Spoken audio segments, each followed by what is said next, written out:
Le sujet que je vais vous amener aujourd'hui m'a amené beaucoup de combats.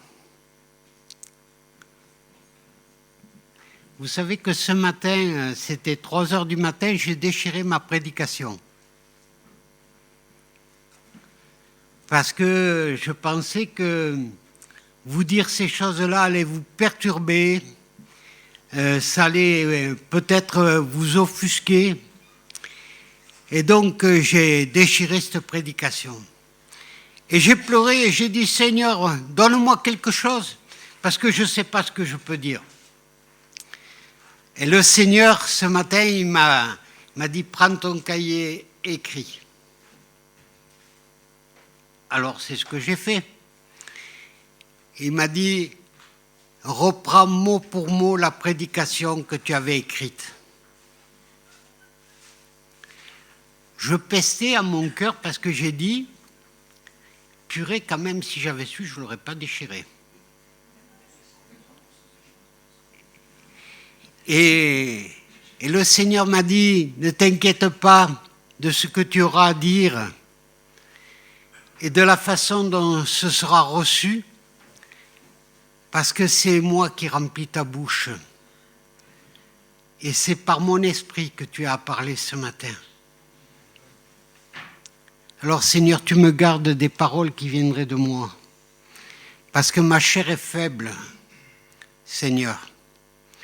Alors je vous dis, je suis au milieu de vous comme vous et pas plus. Croyez bien que j'ai plein de choses encore que je dois combattre dans ma vie. Donc ne croyez pas que vous avez affaire à quelqu'un de parfait devant vous. Bien au contraire. Quelqu'un qui a encore besoin d'être transformé par le Seigneur.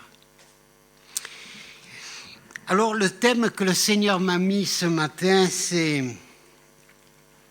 un thème que ça va vous surprendre, c'est sûr. Je vais vous parler des 3 V du chemin du salut, du chemin de la vie. Est-ce que vous savez ce que c'est les 3 V ? Alors les 3 V, je vais commencer par la vitalité. Vous savez, si on vit, c'est on a reçu, quand on est né, on a reçu le souffle pour pouvoir respirer, pour pouvoir vivre. Oui ou non ? Pour tout le monde, c'est bon ça ? Bon. Eh bien, le souffle de vie, c'est pas simplement ce qui nous permet de respirer. Mais Dieu voudrait que ce soit le souffle de son esprit qui nous anime. Alors la première des questions qu'on peut se poser, c'est quel est le carburant de ma vie ? Qu'est-ce que c'est qui anime ma vie ? Alors vous savez, il y a tout un tas de choses qui peuvent animer notre vie. Notre vie, ça peut être animé parce qu'on aime bien avoir beaucoup d'amis. Beaucoup d'amis et beaucoup d'activités, parce que c'est ma manière d'exister. C'est ma manière d'exister. Mais le Seigneur voudrait nous dire, si c'est ça ta vie, tu ne vis pas, tu es mort.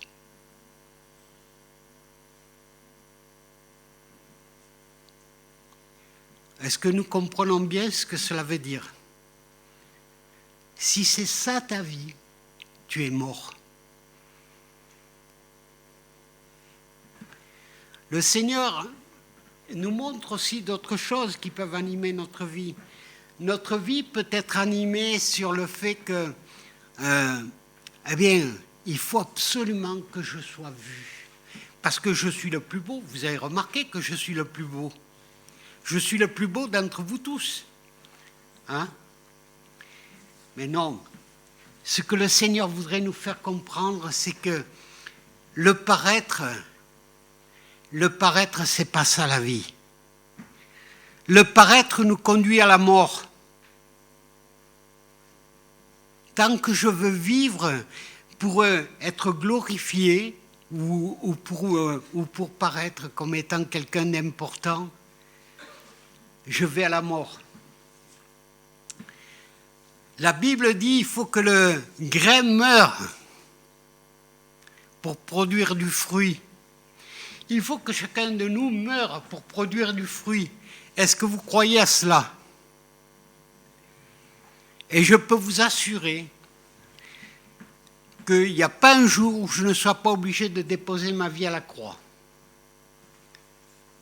Vous le croyez ça? Eh bien, je ne sais pas, peut-être que pour chacun d'entre nous, on devrait y réfléchir. On devrait y réfléchir, voir si on a besoin de déposer notre vie à la croix. Si on a besoin de dire, Seigneur, tu vois là où j'en suis, mais Seigneur, viens changer mon cœur. Viens changer mon cœur. Enlève tout ce qui ne te plaît pas de ma vie. Vous savez, il y avait un pasteur qui me disait, il y a quelques années de ça, je vous parle de ça il y a 43 ans, c'était un apôtre qui me disait ceci.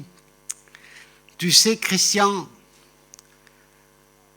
sache une chose, c'est que toutes tes valises ne rentreront pas au ciel. La porte est étroite, il faut déposer les valises. Parce que, vous savez, on est né nu et on retournera à la terre sans rien. On n'emportera rien. Ah, vous savez, des fois, on est quand... et il y a aussi d'autres choses, mais je veux peut-être qu'on le regarde comme ça. Des fois, on est en train de dire ah, je vais montrer aux autres ce que je fais. Ce que je fais. Alors, voilà, je fais ça, je fais ci, je fais là. Et je mets sur les médias ce que je fais. Vous voyez plein d'hommes politiques qui le font. Vous en avez même aussi parmi les chrétiens, ne croyons pas qu'on est meilleur. Mais le Seigneur veut nous dire que ce que ta main gauche donne, que ta main droite ne le sache pas. Et donc, ceci pour nous dire que ce qui est important, c'est le Seigneur. C'est pas que Christian soit important. Christian, je vais vous dire une chose, moi je retournerai à la terre et puis les gens m'oublieront. L'essentiel, c'est qu'ils n'oublient pas le Seigneur. Et c'est qu'ils se préparent à rentrer dans la maison du Père. C'est cela qui est important. C'est pas la satisfaction du moment qui est important. C'est comment je me prépare. Qu'est-ce que c'est qui anime ma vie aujourd'hui? Est-ce que ma vie, ce qui m'anime, c'est de savoir que Jésus revient bientôt? Est-ce que c'est ça qui m'anime? Vous savez, vous allez trouver dans ce monde aujourd'hui plein de gens qui vous feront de belles promesses. Oh, si tu veux vivre heureux, fais ci. Si tu veux vivre heureux, fais cela. Si tu veux vivre heureux, regarde, moi je te propose des solutions. Je te propose de venir dans mes méditations. Les méditations, vous savez, avec le petit gong, là, et puis et là, vous rentrez dans une transe. Mais tout ça, ça ne vous amène pas à la vie. Il y en a d'autres qui vous proposent aussi de dire, mais écoute, ton physique, tu vois, tu n'es pas heureux parce que tu commences à vieillir. Mais regarde, aujourd'hui, il existe des solutions. Tu as le Botox. Le Botox, tu te piques et tu vas voir, les rides vont disparaître. Et sachez une chose, ce n'est pas le plan de Dieu. Vous savez que votre corps, comme le mien, ce n'est que l'enveloppe. Et l'enveloppe va retourner à la terre. Ce que Dieu veut, c'est aujourd'hui que nous réalisions que c'est seulement lui qui doit animer nos vies. C'est seulement lui qui doit être le maître de nos vies. C'est seulement lui qui doit être l'essence qui fait tourner notre moteur. Vous savez, aujourd'hui, vous avez vu que tous les carburants augmentent. Hein? Mais moi, je vais vous dire une chose, il y a un carburant qui reste à préfixe. C'est le Seigneur dans nos vies. C'est la parole de Dieu, c'est l'Esprit dans nos vies, qui se renouvelle gratuitement pour celui qui désire le recevoir. Et lui, il anime notre vie. Je voudrais qu'on passe un premier texte qui est Jean 5, 24.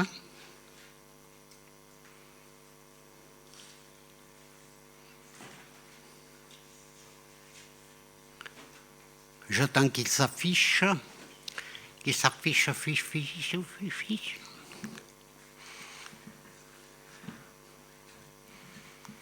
Et si vous avez votre Bible, vous êtes autorisé à la prendre. Hein. Vous savez que ce n'est pas interdit d'avoir la Bible quand on vient au culte.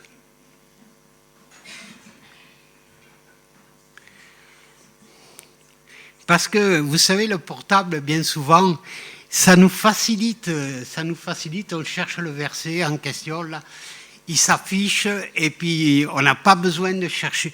Mais la parole de Dieu, c'est à force de la manipuler, et de la lire, de la mâcher, de la méditer, et c'est là que vous allez pouvoir être nourris. Et voilà. Donc, eh bien, ça s'est affiché.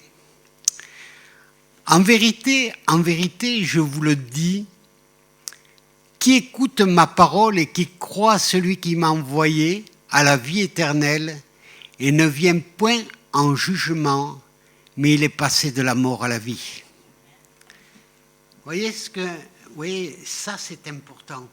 Parce que aujourd'hui, ce que nous voyons, là, c'est que tout ce qui est artificiel nous mène à la mort. Mais ce que Jésus veut, ce que Dieu veut, c'est que l'Esprit nous anime, c'est que nous ayons cette communion avec Dieu.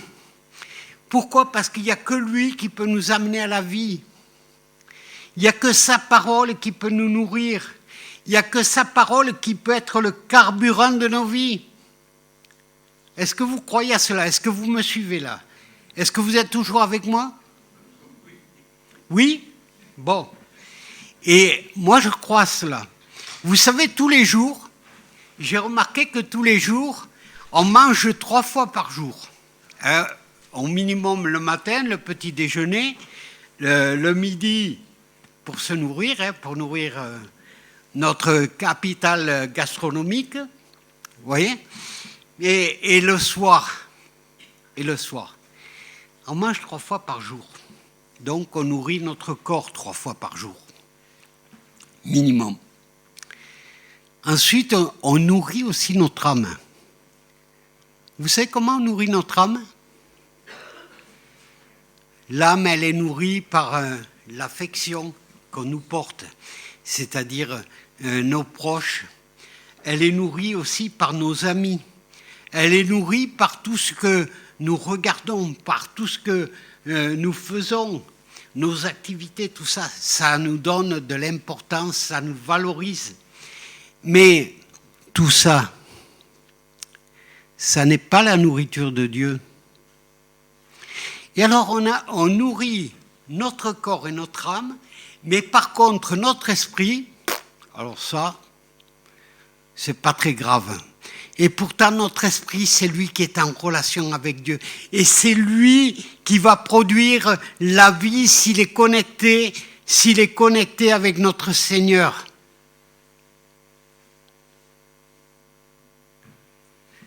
Alors, j'aimerais que nous inviter tous, et moi le premier, à rechercher ce qui vient de l'Esprit.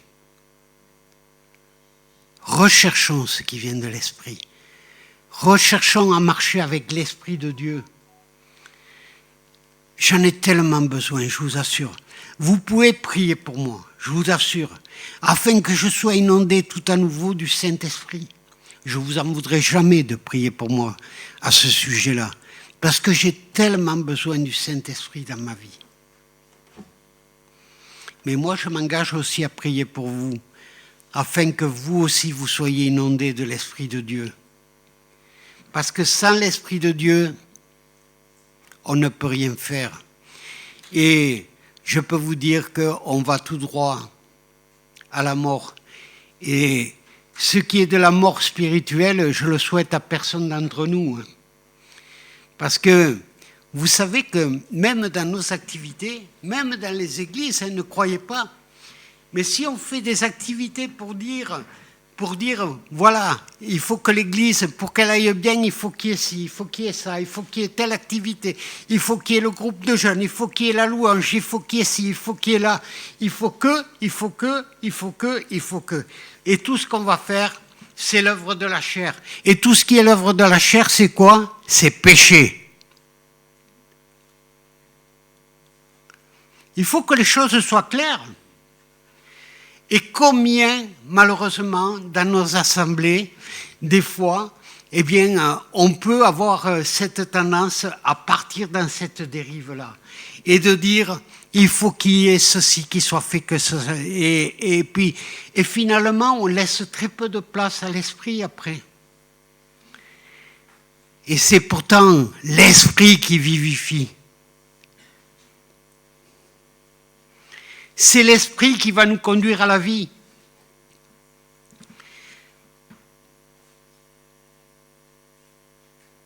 Vous savez aussi, il y a des gens qui vont vous dire, ou même ce que vous voyez à la télévision, vous voyez, là, il y a eu la guerre en Israël, il y a la guerre en Israël, et je vous assure que ça peine mon cœur de voir ce qui se passe. Mais d'un autre côté, les médias voudraient nous affoler. Ils voudraient nous affoler parce que nous dire « Oh, mais vous avez vu, ah ça y est, il y a la guerre en Israël, ça va péter, il va y avoir des bombes de partout. » Hein? Qu'est-ce qui va devenir de ma vie? Qu'est-ce qui va devenir de ma vie si on prend une bombe sur la tête? Qu'est-ce qui va devenir de ma vie? C'est un peu le genre de questionnement. Et vous savez quoi? Le diable aimerait bien nous amener dans l'insécurité. Il aimerait bien nous amener dans l'insécurité de nos cœurs. Mais moi, je vais vous décevoir, je vais même vous choquer là. Je vais vous dire, tout cela est écrit, il faut que ces choses-là arrivent. Il faut que ces choses-là arrivent. Ne vous étonnez pas de ce que ces choses-là arrivent. C'est écrit. Par contre, inquiétez-vous du point où en est votre âme. Du point où c'est que vous en êtes avec votre esprit, avec l'esprit. Quelle est votre relation avec Dieu? Ça oui, il faut qu'on s'en inquiète. Quelle est ma relation avec Dieu?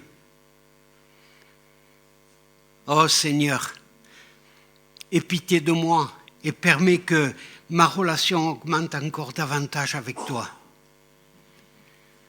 Je vous assure, j'ai tellement besoin de vos prières pour que ma relation avec lui augmente encore plus. Je ne suis pas du tout satisfait de ce que je vis avec Dieu. J'ai besoin de plus.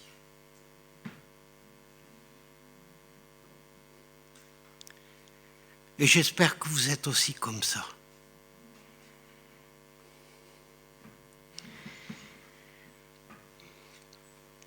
Donc, je voudrais qu'on passe le deuxième texte,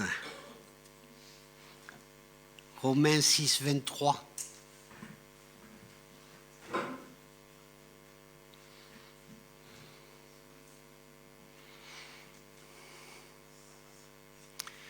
La Bible dit, le salaire du péché, c'est la mort. Et vous avez pu vous rendre compte combien dans la vie on pourrait nous conduire au péché. Hein? Mais le don gratuit de Dieu, c'est la vie éternelle en Jésus-Christ. Et c'est ce qui devrait nous animer dans notre vie. C'est de dire, est-ce que j'ai le don de Dieu dans ma vie? Est-ce que j'ai cette relation avec Dieu qui me permet de vivre tous les jours? Est-ce que je prends le temps de parler avec Dieu tous les jours? Est-ce que je prends le temps de lui dire, Seigneur, parle-moi. Pas simplement que moi je te parle, mais est-ce que je prends le temps de t'écouter? Est-ce que je prends le temps de t'écouter, Seigneur? Ou est-ce qu'il n'y a que moi qui parle? Et si je fais un monologue avec Dieu, je vais vous dire une chose, je n'ai pas de communion avec lui. Il faut qu'on laisse au Seigneur la possibilité de nous parler. Vous êtes d'accord avec ça? Vous savez, j'ai eu tellement de faiblesses, et j'en ai encore beaucoup, je vous assure. Mais une des faiblesses que j'ai remarquées,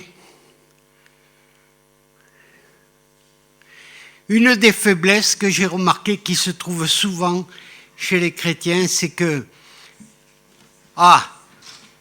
j'ai une difficulté, alors Seigneur, je t'en parle, alors Seigneur, voilà, il y a ça, il y a ça, il y a ça, il y a ça, il y a ça, il y a ça, il y a ça, il y a ça. Et puis, je vais passer une demi-heure à vider mon sac devant le Seigneur, mais je n'attends pas la réponse. Je n'attends pas la réponse de Dieu. Je dis Amen, et puis voilà, l'affaire est réglée. C'est pas ça la relation avec Dieu. La relation avec Dieu, c'est l'échange. C'est l'échange. J'expose quelque chose à Dieu, eh bien, je veux lui laisser la possibilité de me répondre. Je veux lui laisser la possibilité de me montrer sa tendresse, son amour pour moi. Et tout ça. Alors, l'autre jour, je discutais avec quelqu'un que je visitais. Je ne vous dirai pas le nom ni quoi que ce soit. Mais cette personne me disait, moi, il ne me parle pas, Dieu. Il ne me parle pas. Il ne me parle pas, je n'entends pas. Il ne m'a jamais parlé. Moi, je lui parle tout le temps, mais lui, il ne m'a jamais parlé. Alors, j'ai posé la question. Non seulement je lui ai dit, est-ce que tu lis la parole? Mais en plus de ça, j'ai dit, quel est ton temps de relation avec Dieu? Oh, il m'a dit, et comme tout le monde, je fais 5 minutes le matin avant de partir au boulot et 5 minutes le soir avant de me coucher. Alors je lui ai dit, tu sais ce que tu vas faire? J'ai dit, je ne vais pas te demander beaucoup. Mais je pense que c'est important pour toi. Tu vas commencer, pour apprendre à te nourrir de la parole de Dieu, tu vas lire 1 ou 2 versets par jour. Mais tu vas dire au Seigneur, parle-moi au travers de ces versets. Que cela puisse faire du bien à mon âme. Et tu vas voir s'il n'y a pas un changement dans ta vie après. J'ai dit, quand tu pries, j'ai dit, il faut que tu apprennes à faire silence à toutes tes pensées. Tu viens à un rendez-vous avec Dieu. Donc, quand tu viens à un rendez-vous avec Dieu, tu ne penses pas au rôti qui est en train de cuire, ou tu ne penses pas à la partie de pétanque que tu dois faire dans l'après-midi, ou tu ne penses pas au film qu'il y aura à la télévision ce soir. Mais tu te rends disponible, tu es en rendez-vous avec Dieu. Et là, quand tu es en rendez-vous avec Dieu, j'ai dit, tu coupes le téléphone, tu coupes toute communication avec tout ce qui t'environne, et tu dis, Seigneur, maintenant c'est notre moment. C'est ce qui devrait animer nos vies. Est-ce que je laisse le Seigneur avoir un moment est-ce que j'ai un moment de relation avec lui qui me permet d'avoir ma vie animée par lui? Ça nous pose peut-être question, mais peut-être en avons-nous besoin de nous poser ces questions. Alors vous savez, des fois aussi, il y a quelque temps, j'étais dans une autre assemblée, puis alors, vous savez, il y a à l'entrée dans la maison de Dieu, il y a les gens, comment tu vas? Tout va bien? Oui, je vais bien. Je vais bien. Je vais bien, et puis en fait, ce n'est qu'une vitrine. Ce n'est qu'une vitrine. Il n'y a pas de honte à dire, écoute, j'ai des combats, mais si tu veux, tu peux prier pour moi. On n'est pas obligé de s'étaler dans les choses, on n'est pas obligé de rentrer dans l'intimité des choses. Mais on peut dire, on peut être vrai en disant, eh bien moi j'ai des difficultés en ce moment, mais si tu veux, tu peux prier pour moi. Et c'est plus honnête que de dire, ah oui, tu sais, tout va bien. Alors que ça ne va pas du tout. Vous voyez? Parce que vous savez quoi? Quand on fait ça, j'ai réalisé une chose, c'est que c'est un mensonge. Et ça veut dire que je mens en rentrant dans l'église. Comment je peux être béni après? Expliquez-moi. Comment je peux être en communion avec Dieu alors que Dieu a horreur du mensonge?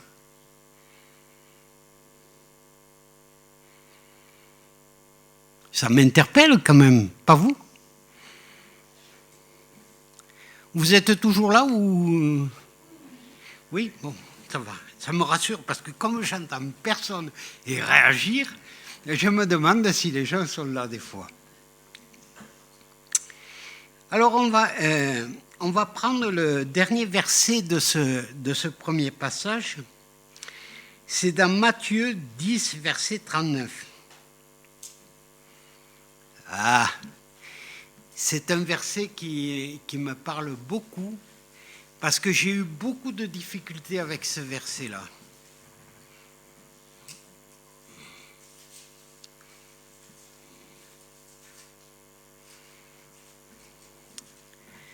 Je vous ai dit que j'avais été secrétaire national de la CFDT, donc il y a quelques années de ça. Et j'avais un statut, donc une reconnaissance des instances, une reconnaissance de la municipalité, une reconnaissance auprès des hommes politiques et tout. Et j'aimais bien avoir cette reconnaissance. Ça faisait du bien à mon nombril, vous savez. Mon nombril, il était beau, hein. C'était comme s'il était un diamant, vous savez, mon nombril. Mon ego, vous savez, il était très, très satisfait, vous savez, parce que j'avais de l'importance. L'importance. Vous savez ce qu'il est dit dans ce verset? Il est dit, celui qui conservera sa vie la perdra, et celui qui perdra sa vie à cause de moi la retrouvera. Qu'est-ce que c'est qui est le plus important? Est-ce que c'est ce que j'ai envie de vivre qui me plaît, ou est-ce que c'est que je plaise à Dieu et que je retrouve la communion avec lui? Je nous pose à tous la question, parce que chacun de nous pourrait se reconnaître là-dedans. Mais comme je vous ai dit tout à l'heure, je ne suis pas meilleur que vous, loin s'en faut, et je peux vous assurer qu'il faut qu'on y veille tous les jours à ça. Tous les jours, il faut qu'on veille à ce que ça ne soit pas me faire plaisir, mais faire plaisir au Seigneur.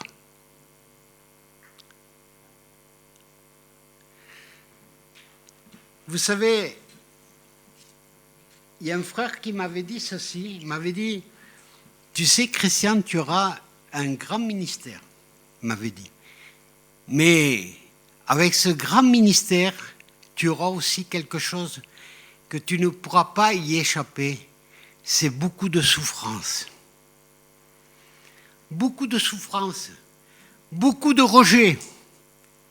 beaucoup de gens te rejetteront, mais ils m'ont rejeté moi aussi.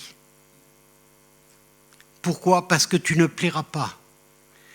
Parce que quand tu diras certaines choses, ça bousculera. Et les gens, ça ne leur plaira pas. Ils te rejetteront. Mais sache une chose, c'est qu'ils m'ont rejeté avant toi. Le Seigneur nous donne le choix. Est-ce qu'il est important que je plaise aux autres? Ou est-ce qu'il est plus important que je plaise à Dieu? Ça ne veut pas dire qu'on ne doit pas aimer les autres. Hein? Ça ne veut pas dire du tout ça.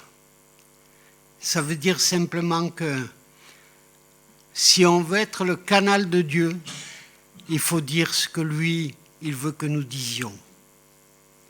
Ne cherchons pas à faire autre chose. Ça va pour tous? Jusque-là?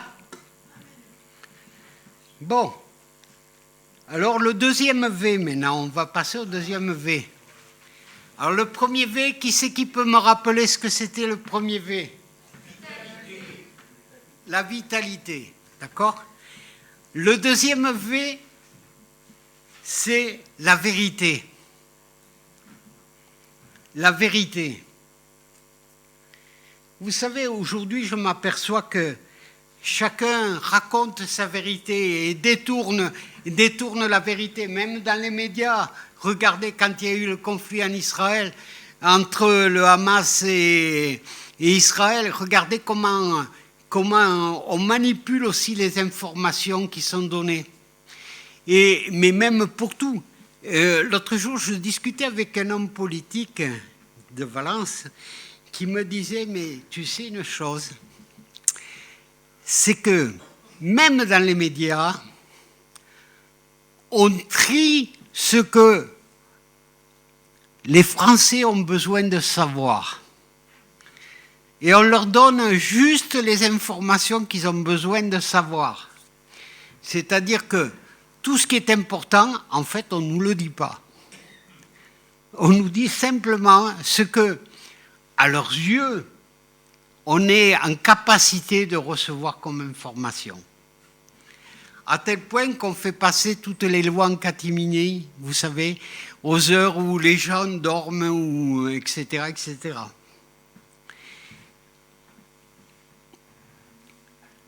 La vérité, elle est manipulée. Et chacun, il va de sa propre vérité.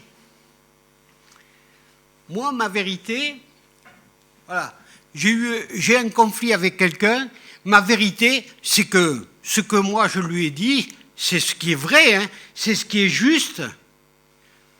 Ce que lui m'a dit, c'est dans l'erreur. Hein.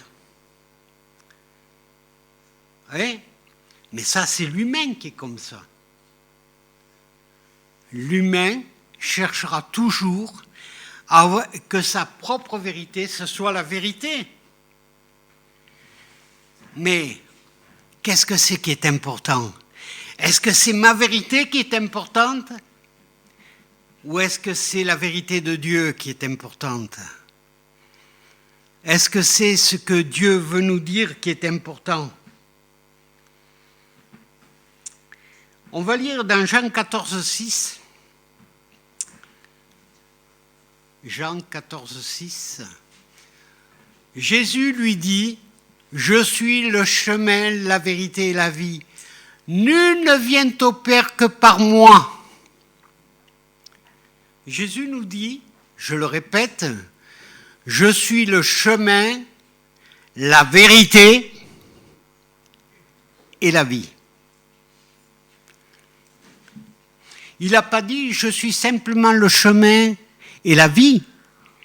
Il a dit aussi qu'il était la vérité.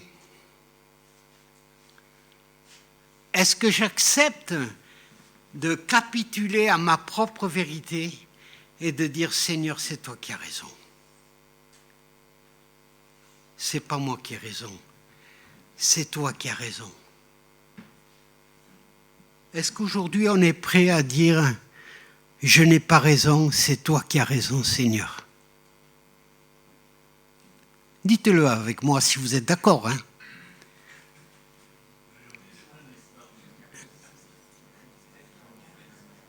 Je ne vous ai pas entendu.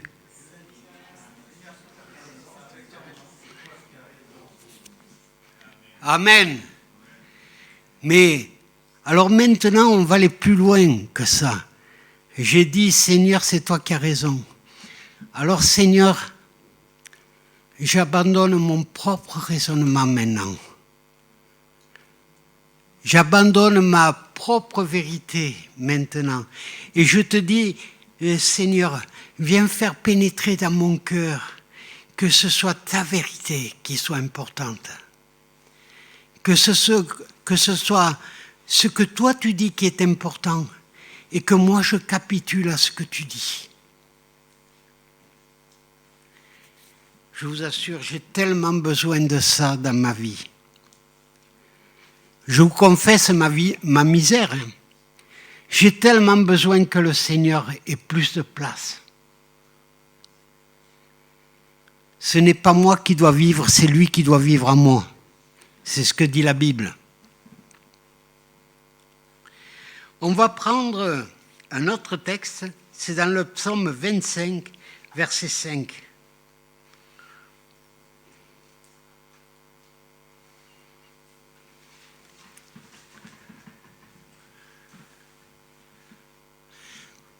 Le psalmiste a dit ceci, « Conduis-moi dans la vérité, instruis-moi, car tu es le Dieu de mon salut, et tu es toujours mon espérance. »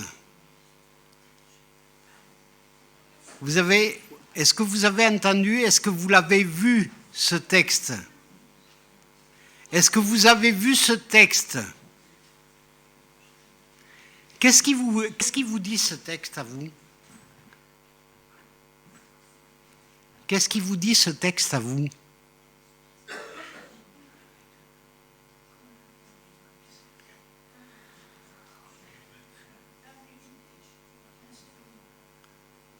Ouais. Alors, on va le décortiquer. Conduis-moi dans la vérité. Conduis-moi dans ta vérité, Seigneur. Pas dans ce que moi je pense être la vérité, mais dans ta vérité. Et quand je dis ça, ça veut dire, Seigneur, j'accepte de me laisser bousculer dans mon être, afin que toi, tu puisses permettre que ta vérité rentre dans mon cœur. Ensuite, la deuxième chose, c'est instruis-moi. Que je laisse le temps au Seigneur de m'instruire. Hein? Que ce ne soit pas 5 minutes par jour, mais que je laisse l'occasion au Seigneur, que je lui laisse le temps de me parler, de m'instruire, de m'enseigner. C'est très très important. Vous y êtes toujours? Bon.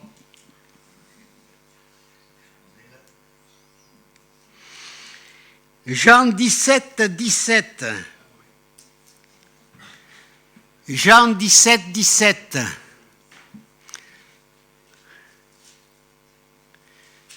Sanctifie-les par la vérité. Ta parole est la vérité. Ta parole est la vérité. Il n'y a pas de doute là-dessus.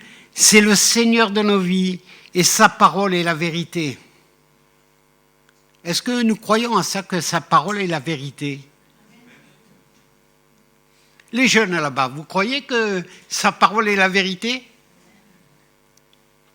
Et que nous avons tous besoin, qu'on soit jeune ou qu'on soit vieux, de le laisser conduire, et que ce soit lui qui conduise notre locomotive. Hein. Parce que sinon le train va dérailler. Vous savez ça?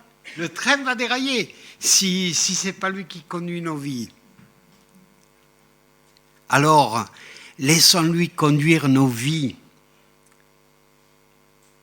Ta parole est la vérité.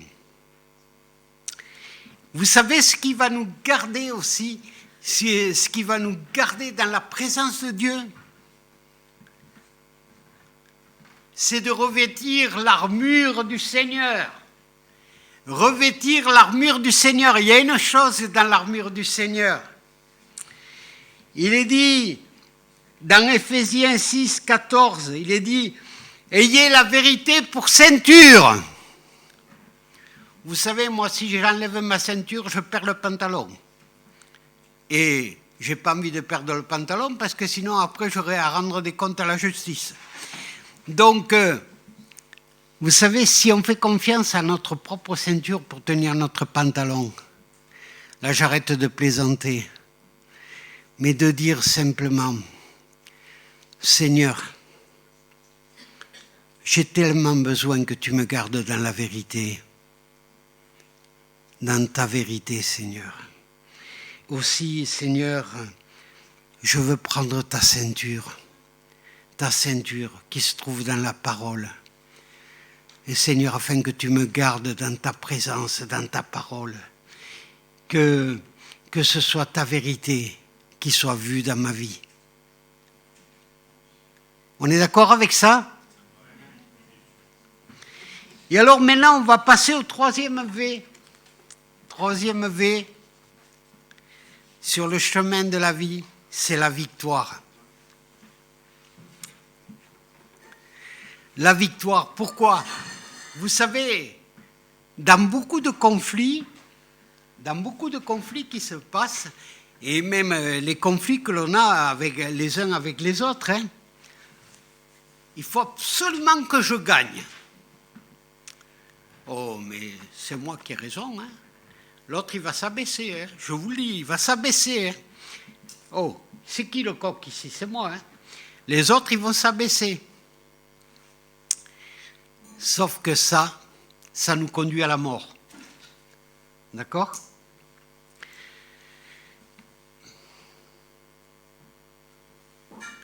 La vérité, c'est quand Dieu combat pour nous. Vous le croyez ça que quand Dieu combat pour vous, il remporte la victoire? Est-ce que vous le croyez ça? Alors, vous savez, on apprend avec la vie qu'on n'a pas à combattre tout seul, parce que tout seul, on se casse la figure. Mais quand on combat avec Dieu, alors là, on dit, mais Seigneur, j'ai presque eu rien à faire, et toi, Seigneur, tu as plani tous les sentiers où tu as remporté la victoire. Je suis étonné, comment tu as fait, Seigneur? Mais c'est parce qu'on lui a déposé notre propre justice et on lui a dit que ça soit ta justice qui soit faite. Oui ou non? Et c'est ça qui est important. C'est pas que je gagne. Parce que si je gagne et que le Seigneur n'est pas là, alors lui, vous ne le verrez pas, et les âmes ne le recevront pas. Ce qui est important, c'est que Jésus soit vu dans nos vies, et que ce soit lui qui gagne, que ce soit lui qui ait la victoire dans nos vies. Vous savez, vous prenez le psaume 108, verset 14. Il est dit qu'avec Dieu, on sera toujours perdant. C'est pas ça? Qu'est-ce qu'il est dit alors? Qui c'est qui peut me dire ce qui est dit dans ce verset? Et si on le disait tous ensemble? Avec Dieu? Amen! Qui peut dire amen à ça? Vous vous rendez compte qu'avec Dieu, nous ferons des exploits? Ouais. Avec Dieu, nous ferons des exploits. Qui écrase l'ennemi, et crions la victoire. Christ est roi.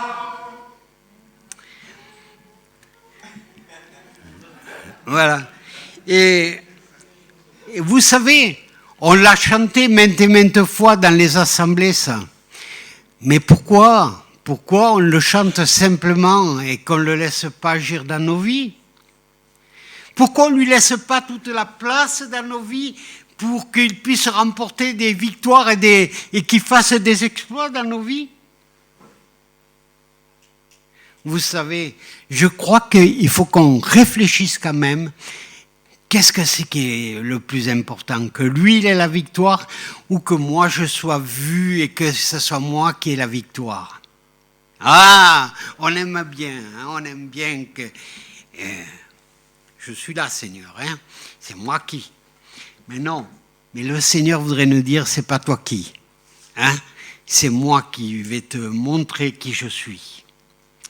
Et ça, c'est important, c'est important. Enfin, du moins, pour ce qui me concerne, c'est important.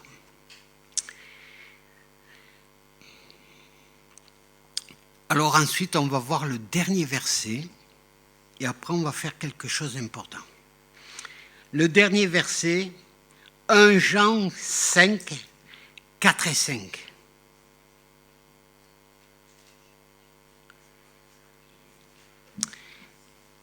Et je vais désigner quelqu'un de sa plus belle voix qui va le lire pour tout le monde. Alors, Yves. Car tout ce qui est né de Dieu triomphe du monde. Et la victoire qui triomphe du monde, c'est notre foi. Qui est celui qui a triomphé du monde, sinon celui qui croit que Jésus est le Fils de Dieu? Amen. C'est celui qui croit que Jésus est le Fils de Dieu qui peut avoir la victoire, parce qu'il va le laisser agir dans sa vie. D'accord? Alors maintenant, nous avons vu les 3 V. Les 3 V de la vie. Alors moi, je vais vous dire une chose, on ne repart pas d'ici avec notre fardeau. C'est pas possible. C'est pas possible. On repart pas d'ici avec notre moi-je. Est-ce qu'on est tous d'accord pour déposer notre moi-je? Nos revendications. Est-ce qu'on est d'accord pour dire, Seigneur, maintenant je veux marcher dans la vérité. Je veux être vrai avec toi. Est-ce qu'on est d'accord? Et si on a des difficultés, eh bien on s'approche devant. On n'a pas peur de s'approcher devant pour que l'on prie pour vous et pour que vous repartiez en disant, maintenant j'ai déposé mes mensonges, j'ai déposé tout ce qui n'est pas de toi, Seigneur, et je repars libre maintenant. Il n'y a pas de honte. On n'est pas meilleurs, ni les uns ni les autres. Mais le Seigneur se réjouit de ce que ceux qui ont besoin d'être libérés s'avancent et qui repartent libres. Ça, le Seigneur se réjouit de cela. Parce qu'il désire que son peuple rentre dans sa liberté, que son peuple rentre dans la vie. Voilà ce que le Seigneur veut. Et voulons-nous avoir la victoire dans nos vies? Voulons-nous cesser de trimballer nos casseroles dans nos vies? Vous savez, quand vous passez la porte, ça fait tellement de bruit, ça fait gling quand vous rentrez. Alors, il y en a marre de ce bruit-là. Mais maintenant, on va déposer nos casseroles. On va déposer toutes nos gamelles, nos casseroles, tout ce qui nous encombre. Et on va demander au Seigneur maintenant de changer nos cœurs et que ce soit lui qui ait la victoire. Est-ce que vous êtes d'accord avec ça? Alors vous savez, je vais faire un appel ce matin. Je vais faire un appel pour que le Seigneur devienne le Seigneur de nos vies. Je vous ai énuméré que le Seigneur veut être le Seigneur de la vitalité. Le Seigneur de la vitalité, ça veut dire que ce soit lui qui conduise ma vie, que ce soit lui qui soit l'essence de ma vie. Donc, si ce n'est pas encore le cas, approchez-vous pour recevoir Jésus. La deuxième chose, c'est la vérité. Si je suis en décalage avec la vérité qui vient de Dieu, que je puisse m'approcher afin que Dieu puisse changer cela dans ma vie et que lui, il puisse mettre les choses au clair dans ma vie, qu'il n'y ait rien qui fasse écran à la vérité de Christ. Et la troisième des choses, si vous avez des choses que vous n'arrivez pas à vous débarrasser, comme l'a dit Marcel tout à l'heure, il est temps de s'approcher afin que vous receviez la libération maintenant et que Jésus puisse avoir la victoire dans votre vie.